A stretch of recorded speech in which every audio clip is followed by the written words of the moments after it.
আসসালামু আলাইকুম। পৃথিবীর ইতিহাস, ইসলামের ইতিহাস এই অনুষ্ঠানের ১৩তম পর্বে তোমাদেরকে স্বাগত। আজ আমরা দেখব যে মঙ্গলদের বিভীষিকাময় আক্রমণ যা হয়েছিল বাগদাদের উপরে। তো এর আগের পর্বগুলোতে কিছুটা আলোচনা করেছি, বিশেষ করে ১২তম পর্বে অর্থাৎ গত পর্বে, যে কীভাবে বাগদাদকে ধ্বংস করা হয়েছিল। কিছুটা আলোচনা করেছি, তার লাইব্রেরিগুলো ধ্বংস করা হয়েছিল। তো এই ব্যাপারে অল্প একটু আলোচনা করে অন্যান্য আলোচনায় চলে যাব ইনশাল্লাহ।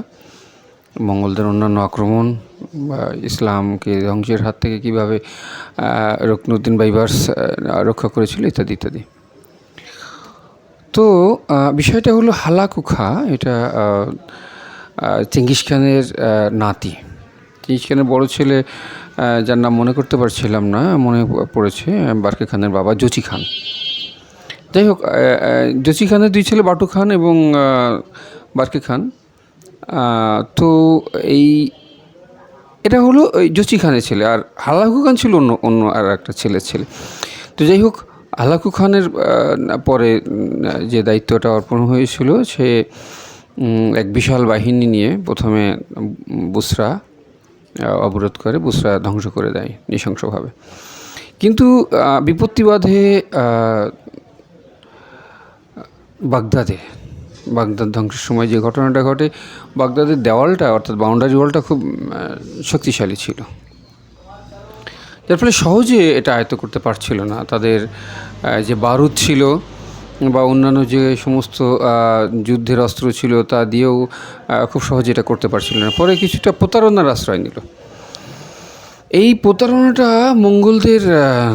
প্রতারণাটা তৎকালীন সময়ে কারোরই জানা ছিল না যে মানুষ এতটা ভয়ঙ্করভাবে প্রতারক হতে পারে। সবাই যুদ্ধের নিয়ম মেনে চলতো। সাদা পতাকা দেখালে সন্ধির জন্য বসে যেত, যুদ্ধের জন্য আহ্বান জানাতো, এই যেমন যুদ্ধের যে নিয়মগুলো। কিন্তু চেঙ্গিস খানের লোকজন যে এভাবে প্রতারণা করতে পারে, সেটা কেউ ধারণাও করতে পারেনি। চেঙ্গিস খান ঘোষণা করলো, হালাকু খান বলে দিল, লোক মারফত পাঠালো যে যদি আত্মসমর্পণ করো তাহলে তোমাদের ব্যাপারে ভেবে দেখব, তোমাদের হত্যা করব না, তোমাদের সম্পদ চলে যাব, কিন্তু হত্যা করব না।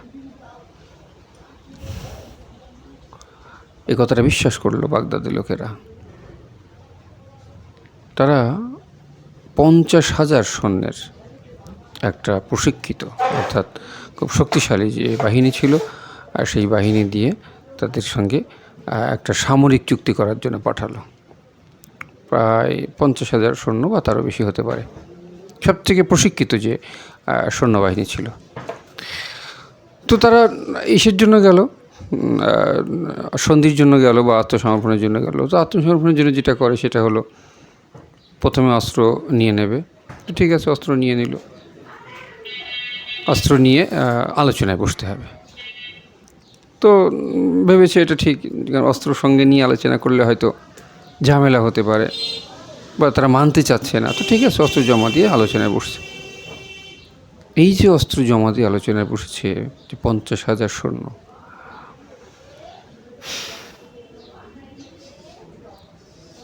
সবাইকে এক এক করে হত্যা করে হালাকু খাঁ। এই খবর যখন বাগদাদে পৌঁছায়, বাগদাদ একেবারে ভেঙে পড়ে। বাগদাদের আকাশে বাতাসে কান্নার রোল ছড়িয়ে পড়ে, আর সঙ্গে সঙ্গে শুরু হয় হালাকু খানের ব্যাপক আক্রমণ। মনে জোর না থাকলে দেহে জোর পাওয়া যায় না। বাগদাদ বেশিক্ষণ টিকতে পারল না। তার দেওয়াল ভেঙে গেল, তছনছ হয়ে গেল, ওরা ঢুকে গেল। সুন্দর সুন্দর মেয়েদেরকে সব আলাদা করলো, ইচ্ছা মতো গণধর্ষণ করলো, তারপর দাসী করে নিয়ে গেল। প্রেগন্যান্ট গর্ভবতী মহিলাদেরকে সন্তান সহ হত্যা করলো। পেটের সন্তান পরবর্তীতে মৃত মহিলার শরীর ভেদ করেও অনেক সময় সন্তান বের হয়ে বেঁচে থাকে, এরকম রেকর্ডও আছে। সেজন্য তারা গর্ভবতী মহিলাদের পেট ফেড়ে সন্তান বের করে সেই সন্তানকে হত্যা করল। পৃথিবীর ইতিহাসে এমন নৃশংসতার কথা খুবই বিরল। বইগুলোর কথা তো আগেই বলেছিলাম যে কীভাবে বইগুলো ধ্বংস করে দেওয়া হয়েছে। তো অনেক দিন পর্যন্ত সেই মরা লাশের স্তূপ কেউ সরায়নি, কেউ যায়নি। পুরো বাগদাদটা জনবানবহীন, অর্থাৎ শুধু লাশ আর লাশ আর মরা লাশের পচা গন্ধ ছড়া কিছুই সেখানে ছিল না।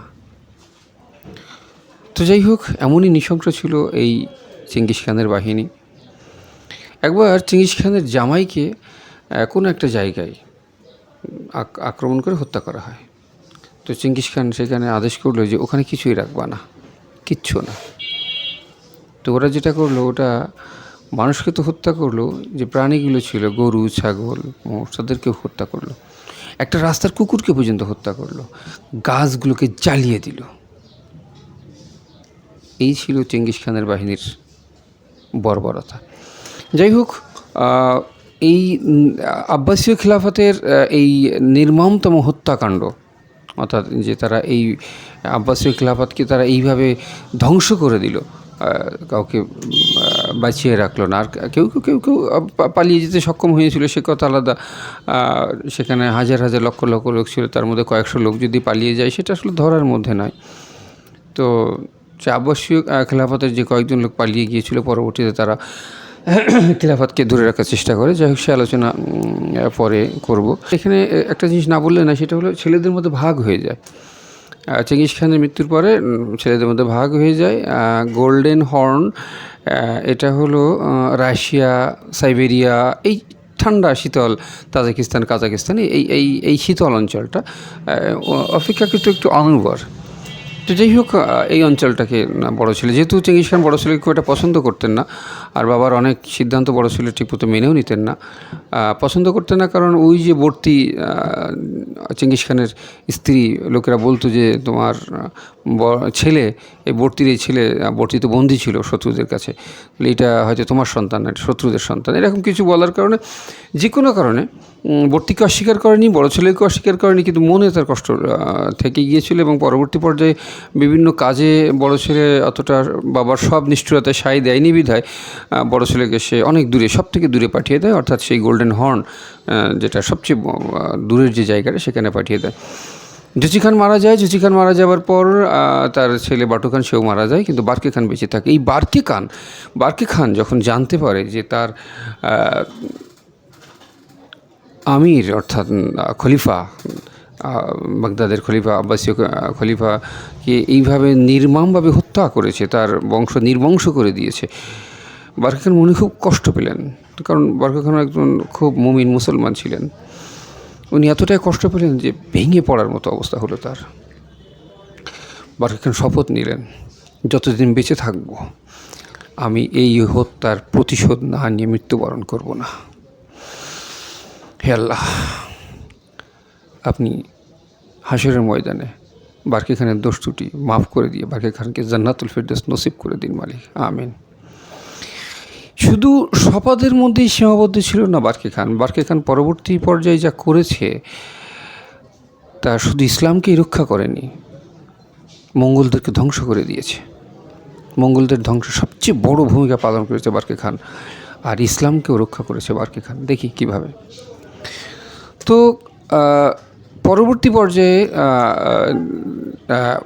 হালাকু খান চলে আসলো, ওখান থেকে সরাসরি চলে গেল মিশরে। মিশর ছিল একমাত্র শেষ ভরসা। মিশর জয় করার পরে মক্কা মদিনা, ব্যাস ইসলাম শেষ, এটাই টার্গেট ছিল। অর্থাৎ হালাকু খানের পরে নির্দেশ ছিল যে সমরকন্দ, বুসরা, এরপরে বাগদাদের পর মিশরের পর মক্কা মদিনা দিয়ে ব্যাস ইসলাম শেষ একদম। ইসলাম বলতে কী জিনিস পৃথিবীতে আর থাকবে না। কারণ মঙ্গলরা বর্বর জীবনযাপন করতো, আর মুসলমানরা উন্নত এবং সভ্য জীবনযাপন করতো, যার ফলে তাদের কাছে অর্থ থাকা সত্ত্বেও তারা মানসিক শান্তি তাদের ছিল না। তাই তারা ইসলাম এবং মুসলিম দুটোকে ধ্বংস করতে চেয়েছিল। মুসলিম তো ধ্বংস হয়ে গেছে, বাকিটা ছিল ইসলাম। তাই ইসলামকে ধ্বংস করতে গেলে তো মক্কা মদিনা ধ্বংস করতে হবে। তো মিশর শেষ পর্যায়ে ছিল একদম। মিশর ধ্বংস হবার পরপরই মক্কা মদিনা দিয়ে একেবারে শেষ, ইসলাম শেষ, চিরতরে শেষ। তোমরা একবার চিন্তা করে দেখো, সেদিন ইসলামের কি মারাত্মক ক্রান্তিকাল। মঙ্গলরা যদি মিশর ধ্বংস করে, যদি মক্কা মদিনা ধ্বংস করে দিত, তাহলে আজকে পৃথিবীতে ইসলাম বলে কী জিনিস থাকতো না। আল্লাহ পাক পবিত্র কোরআনে বলেছে, আমি কোরআন নাজিল করেছি এবং আমি নিজেই এর রক্ষণাবেক্ষণকারী। সুতরাং এটা তো আমরা বুঝতেই পারি, যদি আল্লাহ পাক সত্য হয়, যদি কোরআন সত্য হয়, তাহলে যেভাবে হোক আল্লাহ এটা থামাবেই, মক্কা মদিনায় প্রবেশ করাটা থামাবেই। এখন মিশর যদি জয় করা হয়ে যায়, মিশর যদি ধ্বংস হয়ে যায়, তাহলে মক্কা মদিনা আর ধ্বংস কেউ ঠেকাতে পারছে না। এমতো পরিস্থিতিতে মিশরে তখন মিশরের শাসনকর্তা ছিলেন সালাউদ্দিন কুতুজ। নামটা মনে রেখো, সালাউদ্দিন কুতুজ।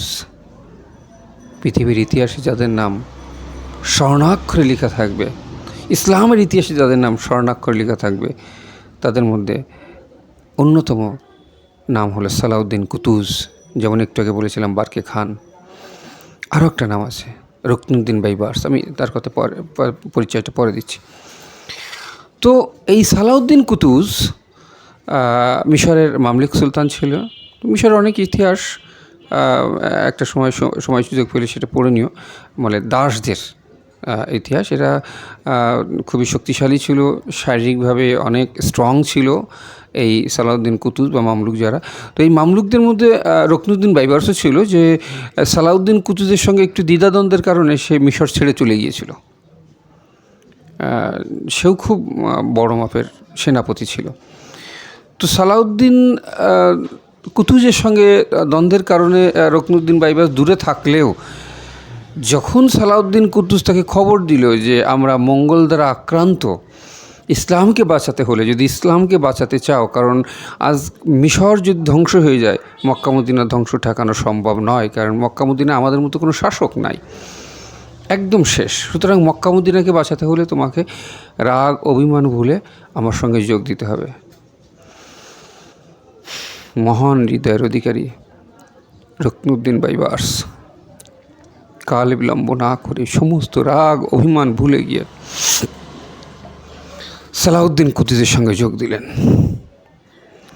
এদিকে একটা ঘটনা ঘটল। ঘটনাটা হলো এমন,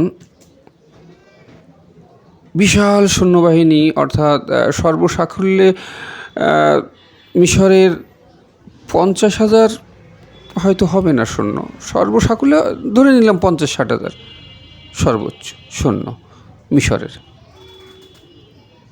এদিকে 4 লাখ সৈন্য হলো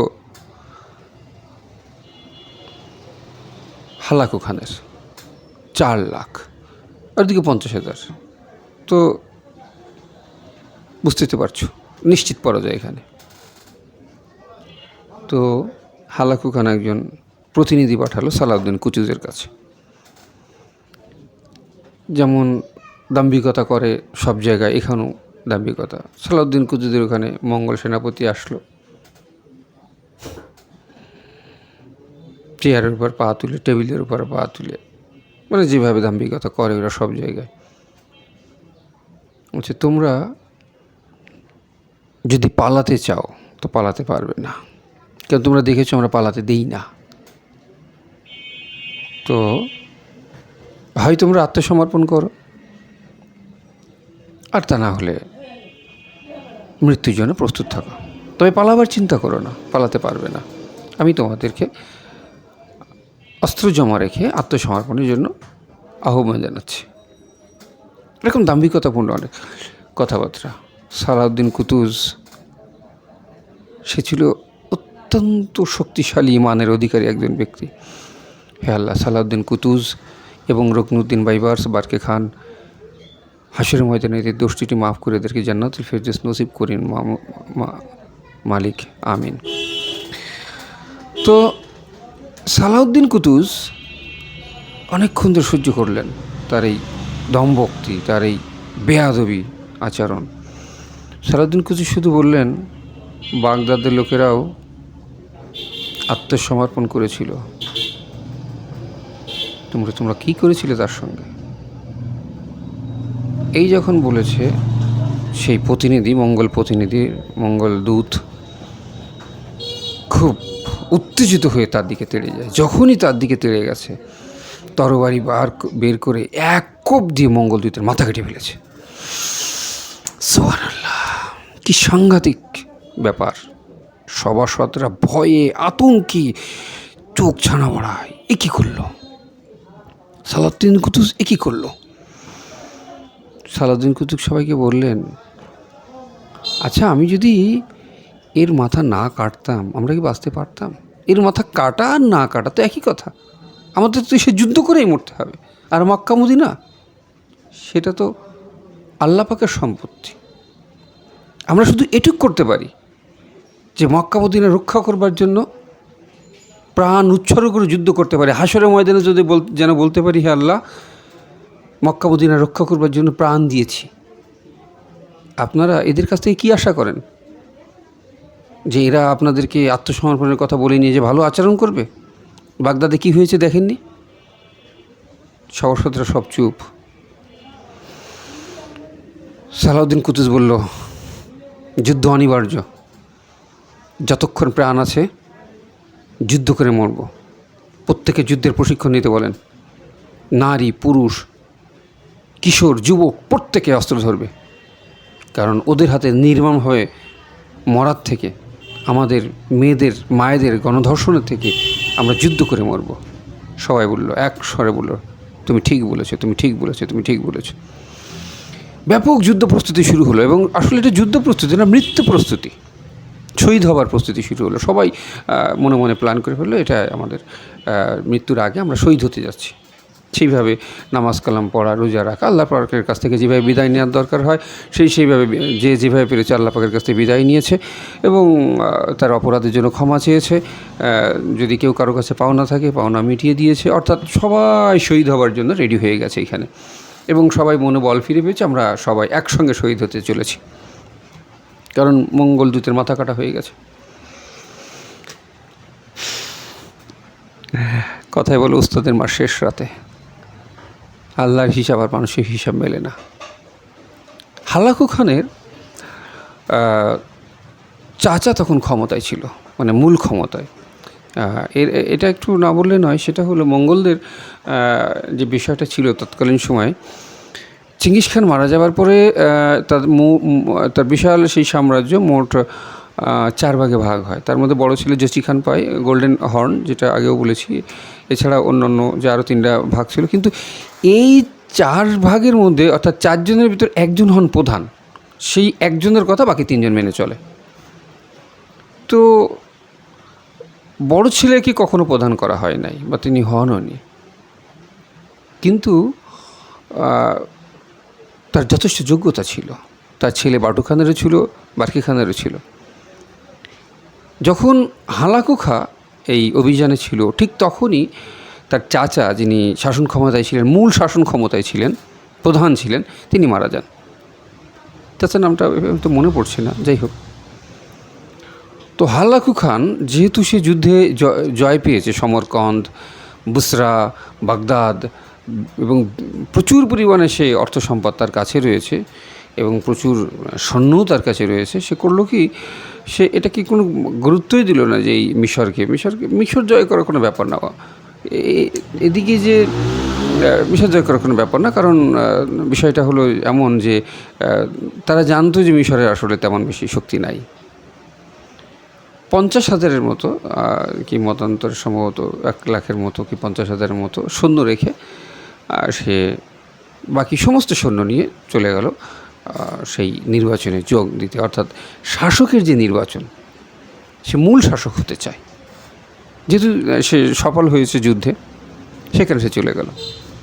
কিন্তু যাওয়ার আগে সে জেনে গেল যে তার দূতকে হত্যা করা হয়েছে, কিন্তু যেহেতু ওখানে লোভ ছিল, শাসক হবার লোভ ছিল, তাই সে লোভ সংবরণ করতে পারল না। অত্যন্ত যোগ্যতা সম্পন্ন একজন সেনাপতিকে তার স্থলে অভিষিক্ত করে সে 50-60 হাজারের মতো সৈন্য রেখে চলে গেল। এখন সৈন্য সংখ্যা মিশর এবং মঙ্গলদের প্রায় সমান, কিন্তু মঙ্গলদের অস্ত্র মিশর থেকে অনেক অনেক বেশি, তাদের বারুদ রয়েছে যেটা মিশরের নাই, তাদের দূরপাল্লার তীর রয়েছে যেটা মিশরের নাই, এরকম আর কি। মিশরের লোকেরা মুসলিম, তারা নিয়ম মেনে চলে, আর ওরা তো যোদ্ধা, ওদের কিন্তু জীবনে কোনো শিক্ষা নাই, দীক্ষা নাই, কোনো ইবাদত নাই। ওরা গোক তেংরি নামে একজনের ইবাদত করতো ওরা, ওই সেই আকাশের দিকে তাকায় কী সব বলতো, রক্তপান করতো, এইসব আর কি, কুসংস্কার। তো যার ফলে ওদের জীবনটা শুধু যুদ্ধ আছে, জন্মের পর থেকে ওরা খালি যুদ্ধই শিখতো, যুদ্ধ করতো, যুদ্ধের মাধ্যমে টাকা আসতো, যুদ্ধের মাধ্যমে স্ত্রী আসতো, যুদ্ধের মাধ্যমে জীবন নির্বাহ করতো, যুদ্ধই হলো ওদের জীবন। কিন্তু মুসলমানদের জীবন তো যুদ্ধ নয়, মুসলমানরা যুদ্ধ করে প্রয়োজনে, নিজেকে রক্ষার প্রয়োজনে। তো সেক্ষেত্রে সৈন্য সংখ্যা সমান হলেও মঙ্গলরা এগিয়ে ছিল, তাদের আত্মবিশ্বাস অনেক বেশি ছিল, যেটা মিশরদের ছিল না। মিশরীয়রা দেখছে তারা জয় করতে করতে আসছে, মঙ্গলরা দেখছে আমরা জয় করতে করতে এসেছি। সুতরাং আত্মবিশ্বাসের দিক থেকে, দক্ষতার দিক থেকে মঙ্গলরা, অস্ত্রের দিক থেকে মঙ্গলরা অনেক এগিয়ে ছিল। বারকে খান একটা বার্তা পাঠালো, সালাউদ্দিন কুতুজ একটা বার্তা পাঠালো বারকে খানের কাছে, ভাই বারকে খান, তুমি তো মুসলিম, তুমি জানো বাগদাদের খলিফাকে কীভাবে হত্যা করা হয়েছে, কীভাবে ইসলামের বিপর্যয় ডেকে এনেছে।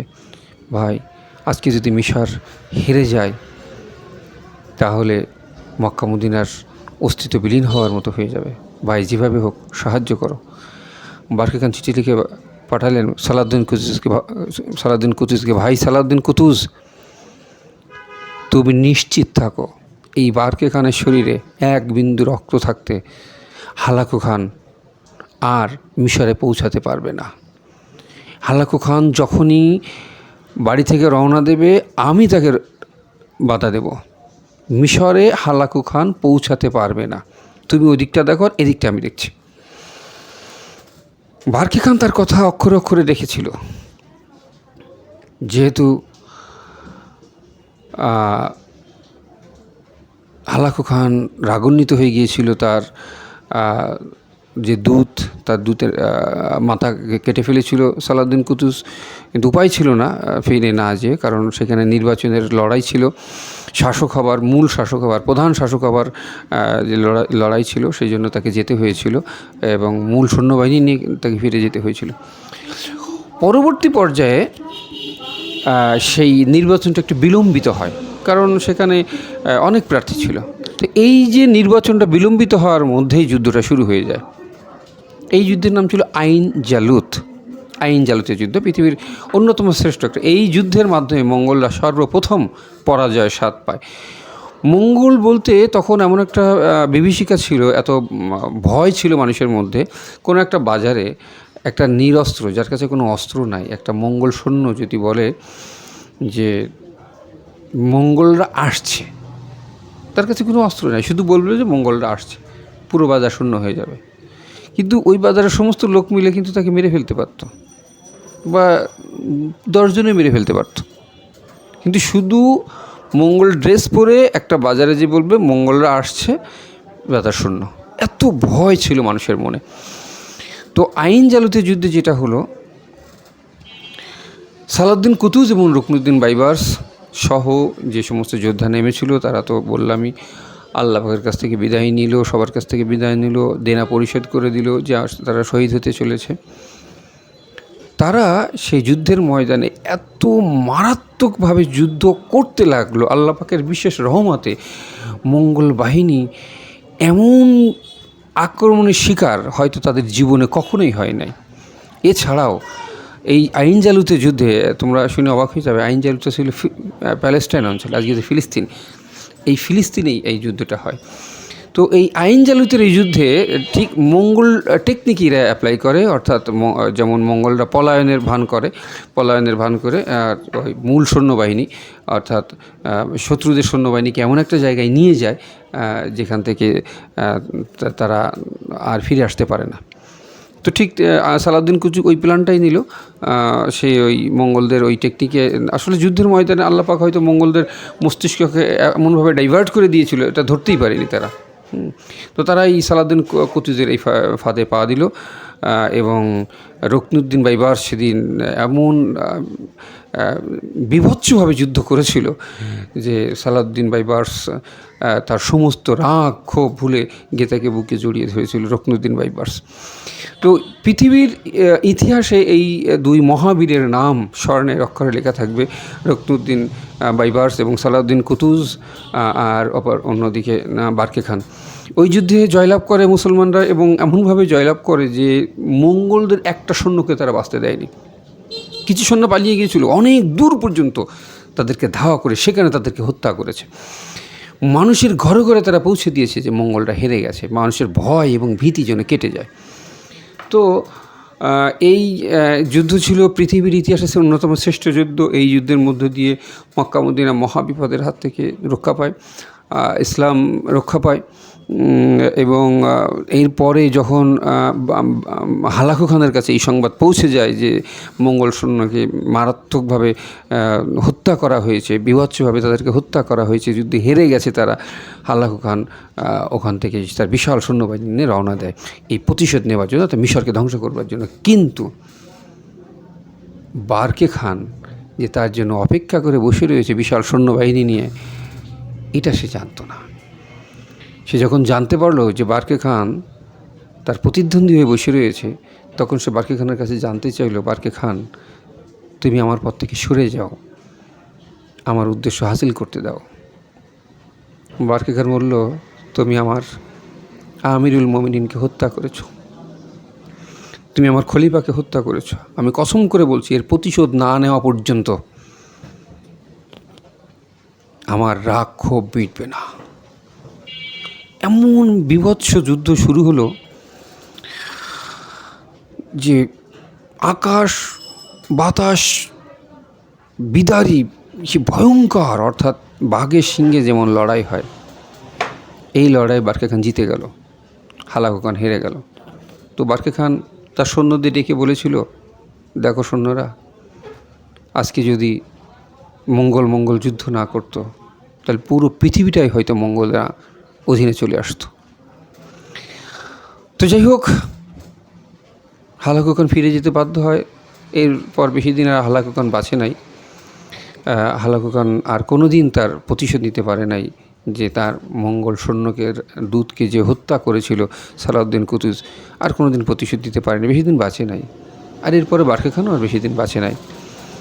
আমরা সবাই বারকে খানের জন্য দোয়া করব, আমরা সবাই সালাউদ্দিন কুতুজ এবং রুকনুদ্দিন বাইবার্সের জন্য দোয়া করব, নামাজ পড়ে তাদের জন্য দোয়া করব, নামাজের সেজদায় তাদের জন্য দোয়া করব, যখনই সময় সুযোগ পাই তাদের জন্য চোখের পানি ফেলে দোয়া করব, আল্লাহ পাক তাদেরকে যেন জান্নাতুল ফেরদৌসের সর্বোচ্চ মাকাম দান করুন, আমিন।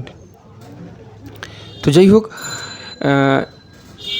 এই ছিল এইভাবে মিশরের মাধ্যমে মক্কা মদিনা রক্ষা পায়। কিন্তু এরপরে যে ঘটনাটা ঘটলো সেটা হলো যে ইসলামের একটা বিশেষ বৈশিষ্ট্য আছে। আল্লাহ পাক ইসলামকে কীভাবে বাঁচিয়েছে দেখো, যখনই কেউ শেষ হয়ে যায় তখন আরেকটা শক্তির উত্থান ঘটায় আল্লাহ পাক। যেমন খলিফাদের কাছ থেকে, উমাইয়া বংশের কাছে নিয়ে, খলিফারা ছিল 100% পিওর, কিন্তু এই পিউরিটি তো থাকবে না, পৃথিবীর যত বয়স হবে পাপ বেড়ে যাবে। তো যার ফলে আল্লাহ পাক টেকনিক্যালি এই পিওর, অর্থাৎ আলী পর্যন্ত যেটা পিওর ছিল, 100% পিওর ছিল, এটা একটা নিদর্শন পৃথিবীর সামনে আল্লাহ পাক রেখেছে যে কীভাবে রাষ্ট্র পরিচালনা করতে হয়, কিয়ামত পর্যন্ত যেন একটা নিদর্শন থাকে। তারপরে উমাইয়াদের কাছে চলে গেল। উমাইয়ারা ভোগবিলাসী ছিল, কিন্তু তারা ইসলামকে রক্ষা করেছে, ইসলামের প্রসার ঘটিয়েছে, নিজেরা করাপ্টেড হয়ে গেছে কিন্তু ইসলামকে ধরে রাখার চেষ্টা করেছে। উমাইয়াদের পরে আল্লাহ পাক ইসলামকে ধরে রাখার দায়িত্ব দিল আব্বাসীয়দের কাছে, আব্বাসীয় ফাতিমি এদের কাছে। যখন আব্বাসীদের শেষ প্রান্ত, অর্থাৎ মঙ্গলরা তো আব্বাসীদের প্রায় শেষ করে দিল, কোটি কয়েক পালিয়ে গিয়েছিল, সে কথা আলাদা। তখন আল্লাহ পাক নতুন শক্তির উত্থান ঘটালেন এবং তার নাম ছিল সালাউদ্দিন আইয়ুবী। তো আগামী পর্বে আমরা আলোচনা করব যে এর পরে সালাউদ্দিন আইয়ুবী এই মঙ্গলদের এই বিভীষিকাময় অত্যাচারের মধ্য দিয়ে, মঙ্গলরা তখনও শেষ হয়ে যায়নি, যদিও নিজেদের মধ্যে অন্তর্দ্বন্দ্ব চলছে, তারপরেও তাদের ব্যাপক অত্যাচার চারদিকে ছড়িয়ে আছে। এবং খ্রিস্টানরা মঙ্গলদের সঙ্গে, যেমন রাসূলুল্লাহ সাল্লাল্লাহু আলাইহি ওয়াসাল্লাম এক হাদিসে আছে যে ইসলামের শত্রুরা পরস্পর বন্ধু, তার ভাই। ইসলামের শত্রুরা সবসময় এক হয়ে থাকে, তাই যখনই মুসলমানরা, মুমিনরা বিভক্ত হয়ে যাবে তখনই তারা বিপদে পড়বে। সারা পৃথিবীতে তাই হচ্ছে। ইহুদি, খ্রিস্টান এরা সব এক। ইসরায়েলকে সাহায্য করছে কে? আমেরিকা, ইউরোপ, এরা খ্রিস্টান। তাহলে ইহুদি খ্রিস্টান সব এক। আরও সাহায্য করছে কারা? হিন্দুরা, ভারত। তাহলে রাসূলুল্লাহ সাল্লাল্লাহু আলাইহি ওয়াসাল্লাম যা বলে গেছেন তাই হচ্ছে। ইসলামের শত্রুরা সব এক। আর মুমিনরা, মুসলমানরা যখনই বিভক্ত হয়ে যাবে তখনই বিপদে পড়বে। আরবরা সব বিভক্ত হয়ে গেছে, এই জন্য গাজায় মার খাচ্ছে। যাই হোক, পরবর্তী পর্বে আমরা দেখব যে এই আব্বাসীয় খিলাফতের পর এবং ফাতিমীয় খিলাফত কীভাবে ধ্বংস হয়ে যায়, মানে শেষ পর্যায়ে এসে এইবারে সালাউদ্দিন আইয়ুবীর উত্থান হয় কীভাবে, এটা আমরা দেখব। সালাউদ্দিন আইয়ুবীর পরপরই উত্থান ঘটে অটোম্যানদের। তো যাই হোক, এরপরে আমরা এই পর্বে এটা আলোচনা করব। তো আজকের মতো এখানে শেষ। আমার জন্য দোয়া করো, তোমাদের জন্য দোয়া করি, তোমরা ভালো থেকো। তো শেষ করছি এখানেই। আসসালামু আলাইকুম। যদি ভিডিওটি ভালো লেগে থাকে তাহলে দয়া করে চ্যানেলটি সাবস্ক্রাইব করে দেবেন। ধন্যবাদ।